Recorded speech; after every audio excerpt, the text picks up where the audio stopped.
Wow, what a joy to be with you. I'm so delighted to be with you this entire weekend and just to share. I've been a friend of Rick's for many, many, many years, and what a great ministry Saddleback has had. Let's get acquainted just for a moment. My name is John. What's your name? Nice to meet you. Nice to meet you. Margaret and I have been married for 43 years, 2 children, 5 grandchildren. Oh yeah, grandchildren, oh my. Now, many of you are way too young to understand this, but just trust me, grandchildren are God's gift to you for not killing your children. Yeah. So you that have teenagers, there are days, they're not days when you're looking at your kids and you're saying, shall I let them live? It's a yes, no. Let me explain to you. Let them live. Trust me on this. Let them live. Let them live. Because one day they'll give you what they're supposed to do. They'll give you a grandchild. And when you hold that first little grandbaby in your arms, you just say, this is the most beautiful, wonderful, most talented baby ever born. No one has to tell you. You know. And then you ask yourself a question. You look at this baby, this grandchild, and you ask yourself a question. You say, why did intelligence skip a generation?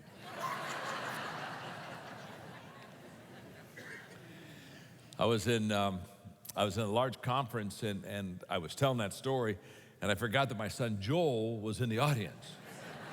And when I went back to the green room, he was waiting for me. He was waiting for me, and I looked at him, I said, now, Joel, honey, when I was telling the grandchild story, you know I was kidding, having a good time. And he smiled, he said, it's okay, Dad, it's okay. I said, it is? He said, in fact, I think you're right. I said, you do? He said, yes. He said, just last week, Grandpa and I had that very same discussion.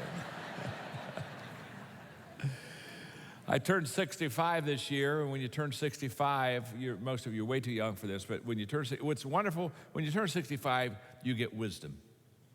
It's just the most wonderful thing. I just got wise when I turned 65. At 64, I didn't have that. I was like you. But now I've got all this wisdom, and I brought with me something I want to share with you. It's all about life, because we ask questions about life all the time. We all, what's life, and, trying to figure it out. On this card, I have everything you need to know about life. In fact, look at your neighbor and say, you're about to learn everything you need to know about life. Go ahead and tell them that right now. Okay. In fact, this is so important. These words are so important. I've laminated this card. Whenever something's important, I laminate it, okay? If I'd have been Moses going up on Mount Sinai, I would have laminated the 10 Commandments. Trust me, I would have put them on stone. Those babies will break, okay? So here we go. On the first day, God created the dog. God said, sit all day by the door of your house and bark at anybody that walks by. I'm going to give you a lifespan of 20 years. The dog said, that's too long to be barking. Give me 10 years and I'll give you back the other 10. And God agreed. On the second day, God created the monkey. God said, entertain people, do monkey tricks, make them laugh. I'll give you a 20-year lifespan. The monkey said, how boring. Monkey tricks for 20 years? I don't think so. The dog gave you back 10 years, so that's what I'll do too, okay? God agreed. On the third day, God created the cow. God said, you must go out in the field with the farmer all day long, suffer under the sun, have calves, give milk to support the farmer. I'm going to give you a lifespan of 60 years. The cow said, that's kind of a tough life you want me to live for 60 years. Let me have 20 and I'll give you back the other 40. God agreed. On the fourth day, God created man. God said, eat, sleep, play, marry, enjoy your life. I'll give you 20 years. Man said, what? Only 20 years? I'll tell you what, I'll take my 20, add the 40 the cow gave you back, the 10 the monkey gave you back, the 10 the dog gave you back. That makes 80. Okay, God said. You've got a deal. So that is why the first 20 years of our lives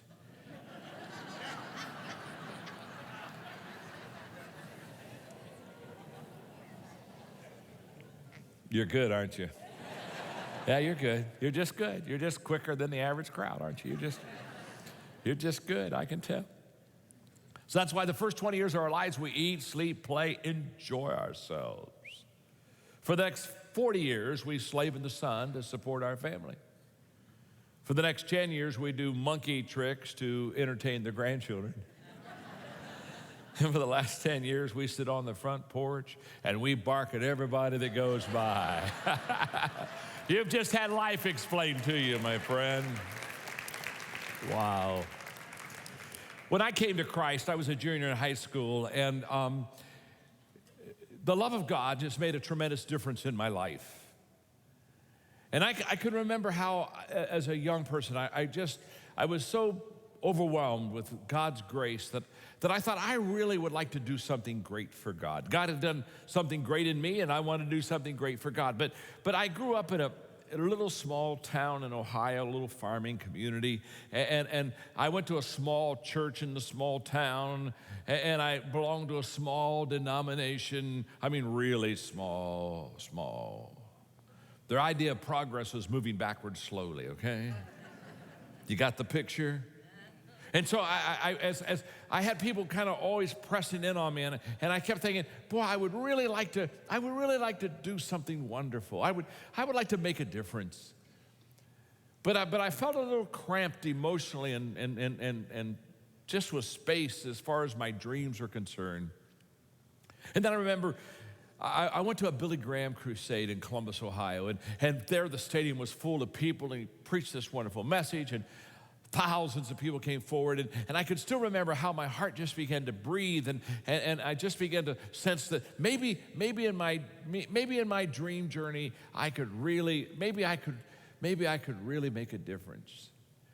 And I'm going to share with you 4 steps in my journey, and I'm going to give them to you. They're simple ones, and I bet that they're in your journey also. Because we're going to talk, as the series is this month, about making a difference in the business community. We're going to talk about how do we make a difference. And so let me just take you step 1, and let's just go through the dream journey for a moment, because I did discover that teamwork does make the dream work. Step number 1 for me is I want to make a difference. I really did. I was passionate to make a difference.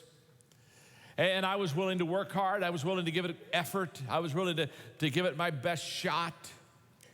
I graduated from college as a theologian and entered the ministry. And I went to my first church in southern Indiana. And it was a little country church, okay? It was my first church. Just out of college. Margaret and I had just been married 2 weeks when I went there. And the building was over 100 years old. Roof sagged, walls bowed. And our first Sunday, we were in Hillham. You've never been to Hillham. You don't want to go to Hillham. If you were in Hillham, you wouldn't know you were in Hillham. I mean, 11 houses, a country store. You follow me, a couple garages. That was it. And our first Sunday, we had 3 people at church, and 2 of them were Margaret and me. Okay? But I loved my church, and I just wanted to make a difference. So we worked hard. Margaret helped me. We just worked hard. We really worked hard, loved people, shared our faith, and people started coming, and our little country church got filled up. And within a year and a half, we had 300 people in that church. And it was just so wonderful. And I thought, I'm really making a difference. I never will forget, I after a few years, I left that first church, and I went to my second congregation. And within 6 months of leaving the first church, it had gone from 300 back to below 100, and it just didn't do well. And I remember how crushed I was as I kind of sat back and I thought, wow, I really wanted to make a difference, and I thought I was making a difference, but it didn't last. And in your notes, I define low morale, and I define high morale. Low morale is when a person says there's nothing I can do. And every one of us have been in situations before where we looked at the situation, it just seemed kind of hopeless, and we felt a little helpless, and we kind of said, I'm not really sure I can do anything about that. And high morale I define as there's something I can do. There's something I can do. There's something I can do to make a difference. And what I discovered in my journey, in my dream journey, is that I can make a difference. You can make a difference, and you are making a difference. But then I said there's another level. There's got to be another level, because reality began to set in, and reality told me that making a greater difference happens when I go from me to we. In other words, when I include others in my dream journey, and when I decide to partner with other people. I think I felt in my first stage of my dream, kind of like the guy that was the bricklayer, and he decided he was going to move 500 pounds of brick from the top of a 4-story building to the sidewalk below. And the problem was he was going to do it all by himself, okay? And these, on this card, it's laminated, by the way. On this card, these are the words taken off of his insurance claim form.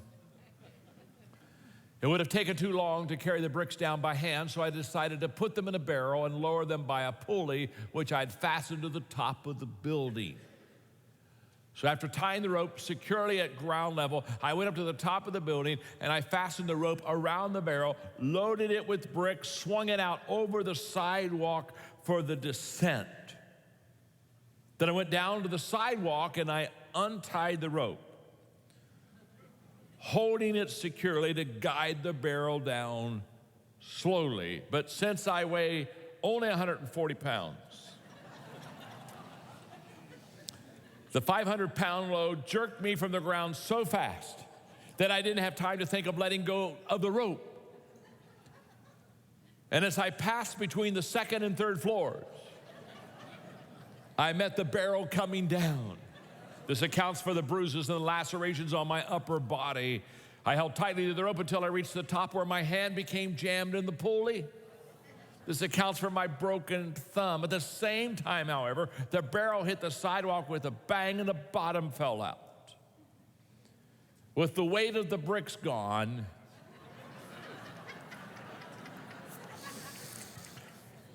the barrel weighed only about 40 pounds. Thus, my 140-pound body began a swift descent, and I met the empty barrel coming up. This accounts for my broken ankle.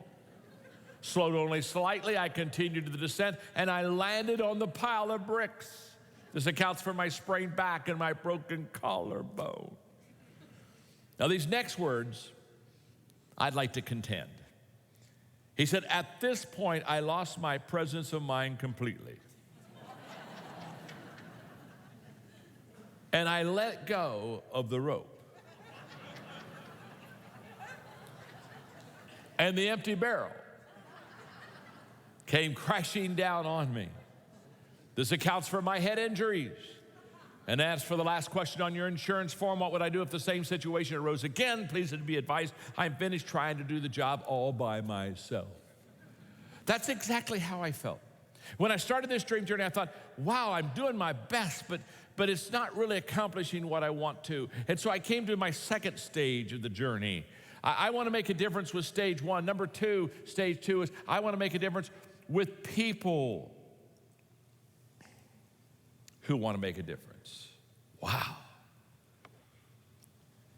Everything changed when I said I want to make a difference with people who want to make a difference. Thus, teamwork makes the dream work. I wrote a book a few years ago on the 17 laws of teamwork. And one of the laws of teamwork is the law of significance. And the law of significance simply says one is too small of a number to achieve greatness.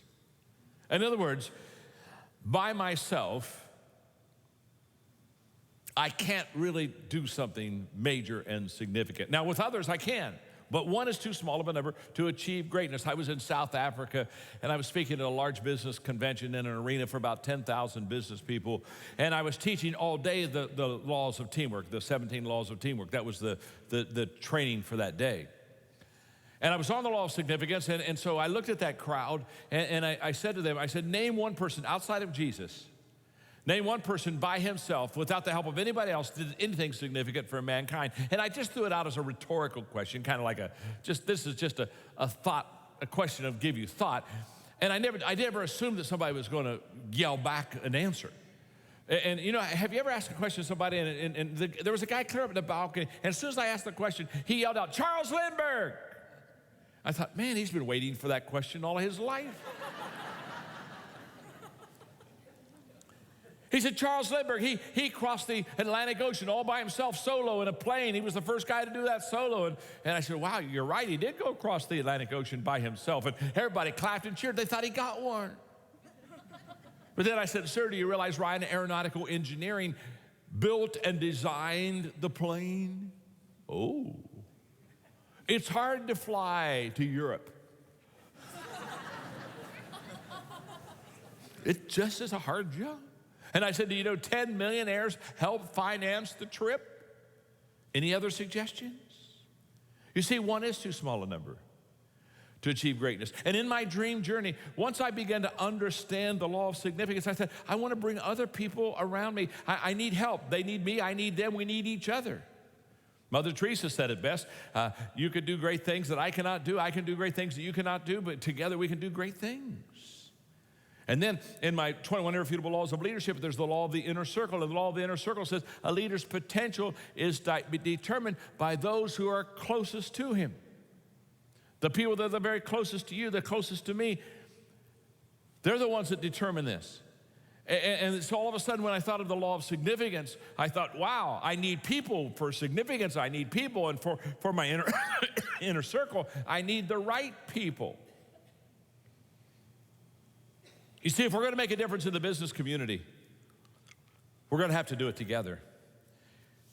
Another book I wrote several years ago called Winning with People. The thesis of that book is in your notes, and it's such an important thesis, and I think it's so true. People can trace their failures and successes to the relationships in their lives. You and I can look back at some of our greatest days. We can think of people that were around us that helped make those great, and we can look at some of our darkest days where we look at people around us that perhaps that we were with the wrong people. And I began to biblically study partnerships, and I began to become greatly encouraged in this area of teamwork makes the dream work, because I saw the power of partnerships, especially when the partnerships were right, when it was the right fit and the right mix. So let's do a quick biblical run of what it means to partner together to be salt and light into the business community and really make a difference. Number one, partnership unifies for strength. The greatest way that you can be made stronger is by being around the right people. Exodus 17 gives the story of Moses, Aaron, and Hur. Let's look at it together. They went to the top of the hill, and it turned out that whenever Moses' hands were raised, Israel was winning, but whenever he lowered his hands, Amalek was winning. And Moses' hands got tired. Of course they got tired. He'd been holding him up all day. He's human. Even though he's a great leader, he's human. So they got a stone, and they set under him, and he sat on it, and Aaron and Hur held up his hands, one on each side. So his hands remained steady until the sun went down. Joshua defeated Amalek and his army in battle. It's a beautiful picture. Now, for a while, it was just two hands in the air, just Moses. And Moses was, when his hands were in the air, he was saying, wow, I'm making a difference. I'm making a difference. But he was human, so he'd have to go rest his arms. And when he put his arms down and got the blood moving and rubbed his arms, the Amalekites would begin to win the battle. And he began to realize, wow, when I get my arms down, there's something symbolic about my hands in the air and the encouragement the army of Israel was getting. And so he'd put them back up, but he couldn't do it by himself. And I love the picture of Aaron and Hur putting the stone under him and saying, here, sit down here on this stone. We'll get you out here on the cliff so the army can see you. And now there are not two hands. There are six hands. There are three people putting all their hands up in the air. And it's making it when you have people around you, the right people around you, it makes you stronger. Number two, partnership intensifies commitment to one another. Once you have the right kind of partnership, you feel just like Ruth. When Naomi said, look, it's better for you to go back to your homeland. And Ruth looked at her and she said, no, not even death itself is going to come between us. In other words, Ruth said, Naomi, you don't understand. I'm going to stay with you for my whole life. There's something about a good partnership that just intensifies that relationship. Number three, partnership purifies our motives. The classic example of that is Jonathan, the son of King Saul. King Saul, king of Israel. Jonathan, who would be the next king of Israel. But you know the story of David and Goliath and how that David defeated Goliath, and he got the heart of Israel, the whole heart of Israel, and they went around singing that Saul has slain his 1,000, but David has slain his tens of thousands. That was a popular hit song back then. They played it on the stations every day. And Jonathan realized the hand of God was on David. And he realized that David was going to be the next king, not him. And instead of being jealous, he said, let me help you. Let me enlarge you. Let me support you. Let me serve you. Let me be a partner with you. And he literally gave up his rights as the next king of Israel because he realized David was the anointed one. But his father had a hard time with it. His father was petty and jealous and envious. And what his father, here's what he said to him in this passage. For as long as the son of Jesse, David, is walking around free on this earth, your future in this kingdom is at risk. In other words, he said, Jonathan, quit helping David. Don't you understand? He's going to take your throne. And Jonathan said, no. You see, Jonathan is a classic example of when you come for the right reason and you see somebody that's better than you or bigger than you or faster than you, that you want to serve them. You want to serve, and it purifies your motive because you know you're serving them. When I pastored for Skyline for several years, and when I left San Diego, and I knew I wasn't going to be pastoring, that I was going to go into this field of writing and especially go into the business audience. I began to look at pastors across the country, and I made a list of 10 people that I wanted to serve. And I decided not to tell them. I just decided that I would, whenever they asked me, I would serve them any way that they possibly could. And your pastor, Rick, doesn't even know this, but he was on that list. He was one of the 10 that I wanted to serve people that were bigger, better, faster, smarter, more effective than I was. I just wanted to serve them. And there's something about serving somebody that purifies your motives. And there's something about serving them that basically you say, I want to enlarge you. I want to support you. That's good for the soul. Number 4, partnership solidifies new alliances. In other words, it brings people together. Nothing like a good partnership to solidify alliances. It's the story of Nehemiah who came back to Jerusalem, a city in ruins. He was there to repair the walls. And so he stood before the people and he said, I gave them my report. Face it, we're in a bad way here in Jerusalem. It's a wreck. Its gates are burned up.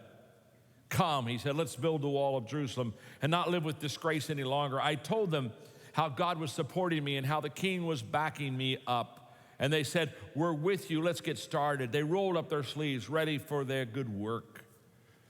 A tremendous story of how people come together around a vision and for a common cause. Number 5, partnership multiplies our effectiveness. You see, when we come together biblically, I know 1 and 1 equals